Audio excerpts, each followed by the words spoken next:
you put it on network television, Yeah. when 100 million people are watching, including 5, 6, or 7-year-olds, we're just going to kind of normalize that type of activity. And that's why I said what I said. It's sexual anarchy.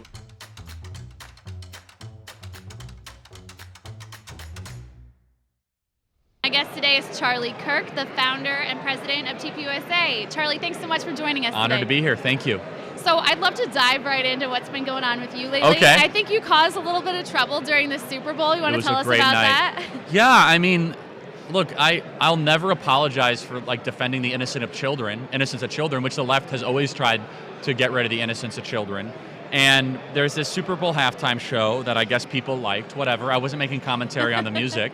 And if you watch the 50 Cent portion of it, which is, let's just put it nicely, scantily clad women, bending over like long snappers in a football game, and being incredibly suggestive, there's no way you could say that that's okay for a 6-year-old to see. It's the most broadcast event in humanity.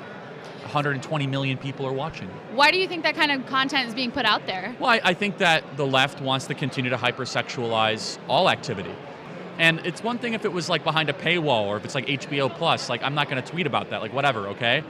I'll have my own opinions on it, but you put it on network television, Yeah. when 100 million people are watching, including 5, 6, or 7-year-olds, we're just going to kind of normalize that type of activity. And that's why I said what I said. It's sexual anarchy, which is a term that I've been using that I got from my friend Pastor David Engelhardt, which is the sexual domain, no rules at all, just complete anarchy there. No order, no tradition, no right and wrong. We have all sorts of different sort of components there. And I said it shouldn't be allowed on network television, and I stand by that. Because network television should be a reflection of the type of society we want to live in. Well, it reminds me of all the craziness over Netflix's Cuties a couple years ago. Yes. You remember that? Yeah, and I think they got criminally indicted in a county or Texas or something, Yeah. and that was really bad. But the argument that was like child pornography bad and pedophilia bad. It wasn't on network TV, right? And so we're talking about that one specific instance. And obviously, but look, you asked why.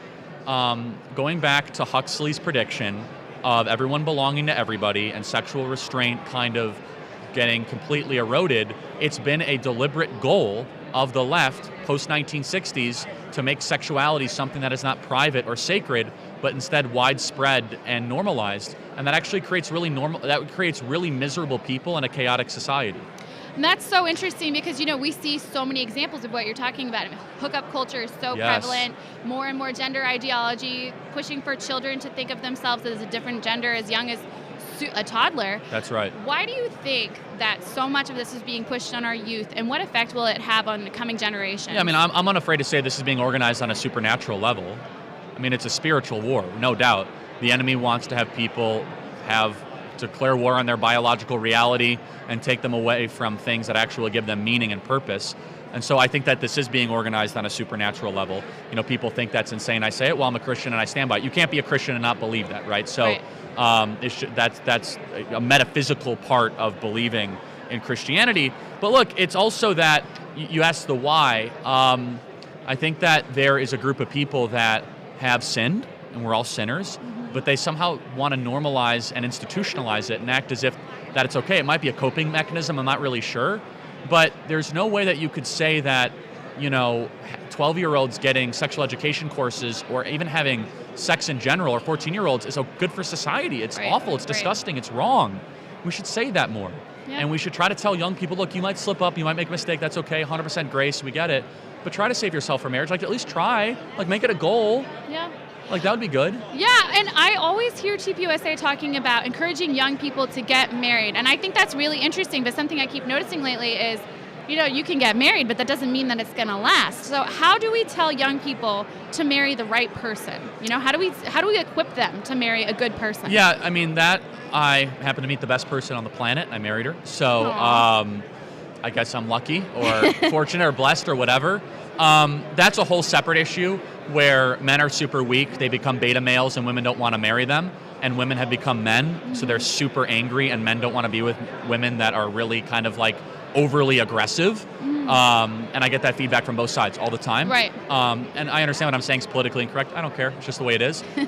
There's a generation of super miserable mid-30-something women that are why does no one want to marry me? It's okay, well, and then they say, men are all awful and terrible. I just saw a TikTok a couple of days ago that went viral of this 30-something-year-old woman in LA crying about the state of dating nowadays and how she can't find anyone she wants to marry. Yeah, and I will say this though, without getting preachy, if did you save yourself for marriage? Because if you do, then all of a sudden your dating pool opens up to other people that have saved themselves for marriage. Oh, interesting. And like that's an interesting thing, right? Yeah. And definitely. all people, you're not even allowed to talk about that in society. They're like, you're a prudish or whatever. Like, well, I think that that's a good goal. It's an ideal, right? Yeah, what's wrong with having goals? Well, I know, but I'm Yeah. not trying to say you're a bad person if you've stepped. I'm like that. I'm not getting I'm not trying to go after you in that way. But it should be something that we should yeah, you know what? We should try to have more people, your young people. I actually think they'll be happier and more fulfilled. And by the way, the data shows it. Right. The data shows that young people that wait for marriage are happier. They live better lives. They have more children. All of it. That's really interesting. So, as the leader of TPUSA, you're pushing for messages of fidelity and, I guess, monogamy, right? Totally. Yeah. Yes. What else do you think is important for young people to know? What is the greatest thing that we're combating these days? Yeah, I mean, I think it's a spiritual component. But I also think that it's something that we must be, we can't get too kind of into our own doctrine where we're unafraid to talk to other people about this, right? And some people are still trying to get their lives together. They've never kind of been exposed to this. But I also think that we shouldn't be okay with laws or public policy that makes it harder to get married and have children, right? And so there are three things that create conservatives. If we want to, it's really simple, actually. If we want to create more conservatives, you should have more people want to own homes and property, get married, and have children. Those three things create right-wingers. That's it. So why we're not talking about that or doing it is beyond me. Well, why are young people socialists? They own nothing, they're not married, and they have no children. What are they conserving exactly? Nothing. It creates radicals, actually. So that's a message I think that resonates with a lot of young people. We should make it easier to do those three things. And last question for you. Are you hopeful about the state of the next generation of conservatives? Yes, I think that they're more concerned about these types of issues. I grew up in a conservative movement that was hyper-libertarian 10 years ago. You probably remember it. It's become less so, and I think that's a good thing. I like the libertarians on a lot of different things, lockdowns, gun issues, things like that. But I don't think that you can order a society towards meaning or purpose if you tell an 18-year-old, go do whatever you want to do whenever you want to do it, and you're somehow going to be happy. It actually creates miserable people most times. Right. Some people might be able to figure it out, God bless you, but you'll actually probably end up 26 and unmarried, and you own nothing, and you're wondering where your purpose in the cosmos is. It creates an existential crisis, actually. Yeah. And I don't think we have to recreate the wheel, if you will.